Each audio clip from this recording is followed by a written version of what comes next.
Pada kesempatan kali ini, saya akan menjelaskan materi mengenai hubungan makna antar kata, jaringan makna, homonim, polisemi, dan meronim. Dalam bahasa Indonesia, setiap kata atau gabungan beberapa kata memiliki makna yang berbeda.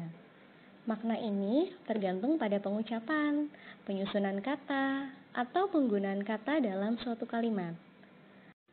Istilah homonim berasal dari bahasa Yunani, antara unsur-unsur bahasa itu sendiri, terutama kata-kata. Artinya, setiap pertautan unsur-unsur bahasa menimbulkan makna tertentu. Makna sebagai penghubung bahasa dengan dunia luar sesuai dengan kesepakatan pemakainya, sehingga dapat saling mengerti.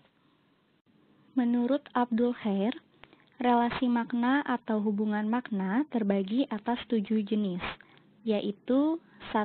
Kesamaan makna atau sinonim, 2. Kebalikan makna atau antonim, 3. Kegandaan makna dalam kata atau polisemi, 4.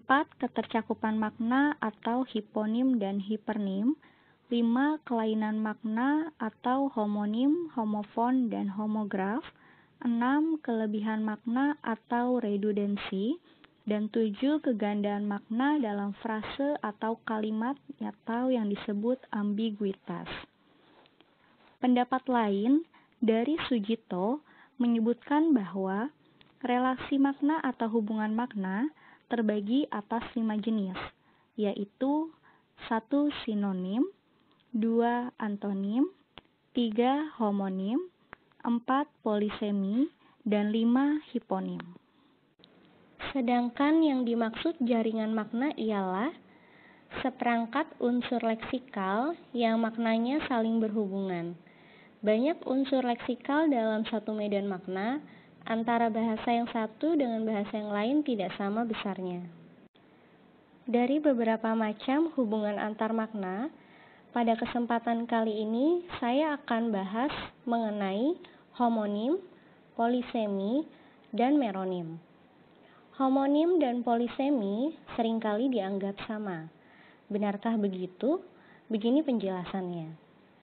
Istilah homonim berasal dari bahasa Yunani kuno, onama, nama, dan homos, yang artinya sama. Secara harafiah, homonim adalah nama sama untuk benda yang berlainan, menurut Pateda pada tahun 2001.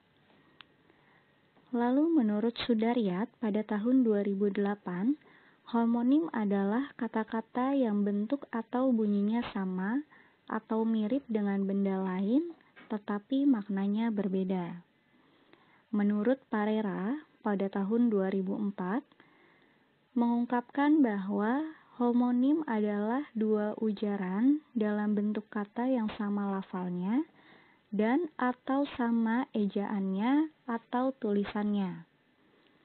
Sedangkan menurut Putrayasa pada tahun 2010, homonim adalah dua buah kata atau lebih yang sama bentuknya tetapi maknanya berlainan. Dengan demikian, dapat diartikan homonim adalah suatu kata yang memiliki makna yang berbeda tetapi lafal atau ejaannya sama. Tapi, jika yang sama adalah ejaannya, maka disebut homograf. Contoh homonim antara lain, kalimat 1. Ardi bisa mengerjakan soal itu dengan mudah. Kalimat 2, bisa ular itu sangat berbahaya. Pada kalimat 1, bisa berarti dapat melakukannya. Sedangkan dalam kalimat 2, bisa berarti zat beracun dari ular. Pada contoh sebelumnya, homonim tersebut merupakan homofon, yaitu sama pengucapan katanya, namun berbeda maknanya. Atau pada contoh, kalimat 1, siswa SMK Sudirman melaksanakan apel pagi setiap hari Senin. Kalimat 2, ibu membeli apel 1 kilo di pasar. Pada kalimat 1, apel yang dimaksud ialah kegiatan upacara. Sedangkan pada kalimat 2, apel berarti nama jenis buah. Pada contoh tersebut, homonim yang didapat merupakan homograf, yaitu hanya sama pada ejaannya, namun pengucapannya dibedakan, dan dan berbeda maknanya. Sedangkan istilah polisemi berasal dari bahasa Yunani, poli yang berarti banyak, dan sema yang berarti tanda atau lambang. Tanda atau lambang bahasa yang bermakna banyak. Menurut Sudaryat, pada tahun 2009, polisemi adalah kata-kata yang mengandung makna lebih dari satu, tetapi makna itu masih berhubungan dengan makna dasarnya, yang disebut juga kata beraneka. Sedangkan, menurut Parera, pada tahun 2004, polisemi adalah satu ujaran dalam bentuk kata yang mempunyai makna berbeda-beda, tetapi masih ada hubungan dan kaitan antara makna-makna yang berlainan. Dan menurut Abdul Khair pada tahun 2009, polisemi lazim diartikan sebagai satuan bahasa, terutama kata, bisa juga frase, yang memiliki makna lebih dari satu. Contohnya, kalimat 1. Budi kesakitan setelah terjatuh dan tangannya terkilir. Kalimat 2, orang itu adalah salah satu tangan kanan Pak Budi. Pada kalimat 1, tangannya berarti anggota tubuh, sedangkan kata tangan pada kalimat 2 diartikan orang kepercayaan. Contoh lainnya, kalimat 1, buah jeruk adalah buah yang mengandung banyak vitamin C. Kalimat 2, anak itu selalu menjadi buah bibir tetangganya. Pada kalimat 1, kata buah berarti nama jenis buah-buahan, sedangkan kata buah pada kalimat 2 diartikan bahan pembicaraan. Baik, selanjutnya saya akan membahas mengenai meronim.